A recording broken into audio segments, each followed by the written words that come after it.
Bismillahirrahmanirrahim. Assalamualaikum warahmatullahi wabarakatuh. Baik, nama saya Rahmat Mulia Huta Barat dengan NIM 2214020021. Kelas 1A, Prodi Pendidikan Bahasa Arab, Fakultas Tarbiyah dan Keguruan Universitas Islam Negeri Membonjol Padang.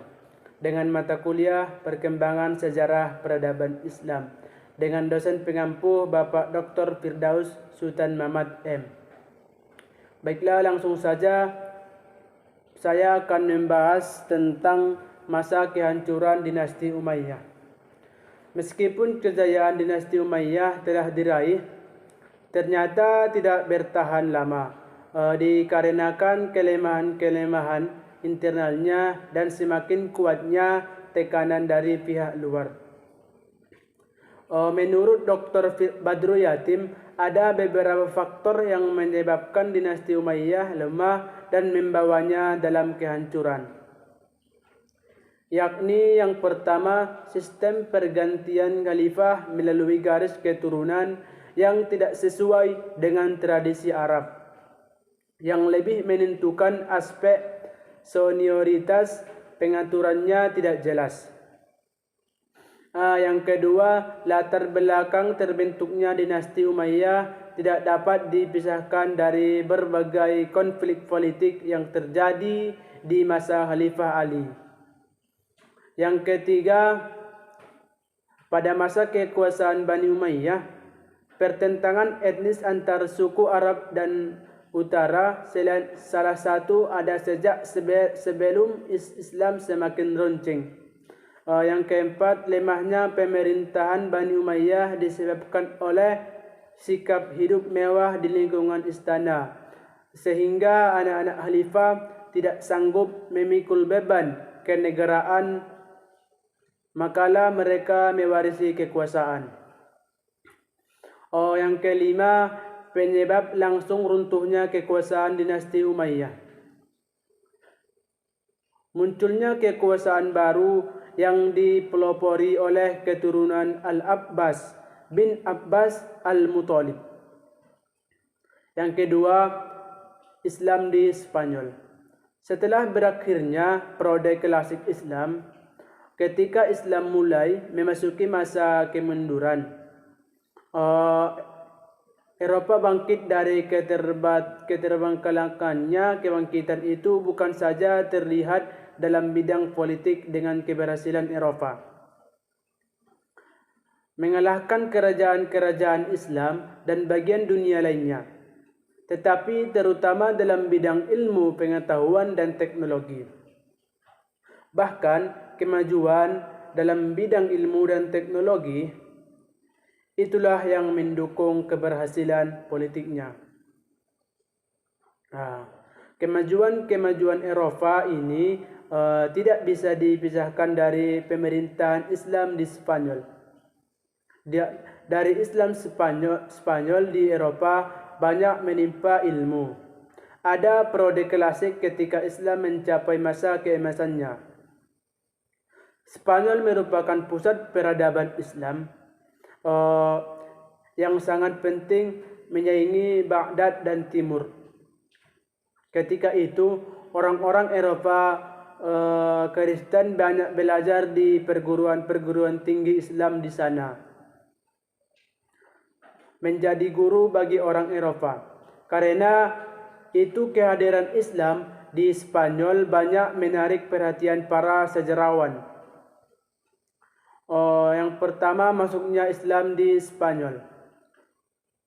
Spanyol diduduki umat Islam pada zaman Khalifah Al-Walid pada tahun 705 sampai 715 Masehi, salah seorang khalifah dari Bani Umayyah yang berpusat di Damaskus. Sebelum penaklukan Spanyol, umat Islam telah menguasai Afrika Utara dan menjadikannya sebagai salah satu provinsi dari dinasti Bani Umayyah.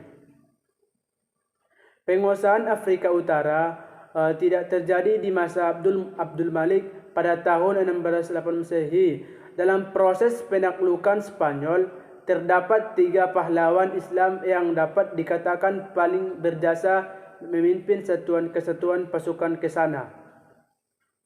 Mereka adalah Tarif ibnu Malik, Tarif ibnu Ziyad, dan Musa ibnu Musyair. Gelombang perluasan wilayah berikutnya muncul pada masa pemerintahan Khalifah Umar bin Aziz tahun 99 Hijriah sampai tahun 17 Masehi. Kali ini sasaran ditunjukkan untuk menguasai daerah sekitar pegunungan Pyrenea dan Prancis.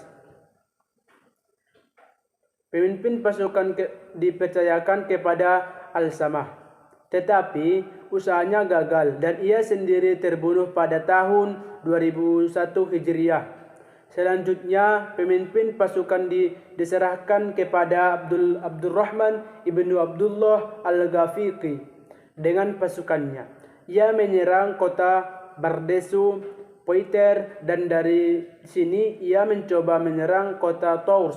Akan tetapi, di antara kota Poitiers dan Tours itu ia ditahan oleh Charles Martel.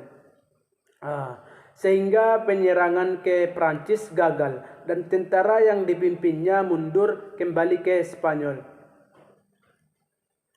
Pada gelombang kedua, terbesar dari penyerbuan kaum muslimin yang gerakannya dimulai pada abad ke-8 Masehi ini telah menjangkau seluruh Spanyol dan menyebar jauh menjangkau Prancis, tengah dan bagian-bagian penting dari Italia. Kemenangan-kemenangan yang dicapai umat Islam dampak begitu mudah. Hal itu tidak dapat dipisahkan dari adanya faktor eksternal dan internal yang menguntungkan. Yang dimaksud dengan faktor internal adalah suatu kondisi yang terdapat di dalam negeri Spanyol itu sendiri. Adapun yang dimaksud dengan faktor internal adalah suatu kondisi yang terdapat dalam tubuh penguasa. Tokoh-tokoh pejuang dan para prajurit Islam yang terlibat dalam penaklikan wilayah Spanyol pada khususnya yang tak kalah pentingnya adalah ajaran Islam yang ditunjukkan para tentara Islam, yaitu toleransi, persaudaraan, dan tolong-menolong. Sikap toleransi agama dan persaudaraan yang terdapat dalam pribadi kaum muslim itu menyebabkan penduduk Spanyol menyambut kehadiran Islam di sana.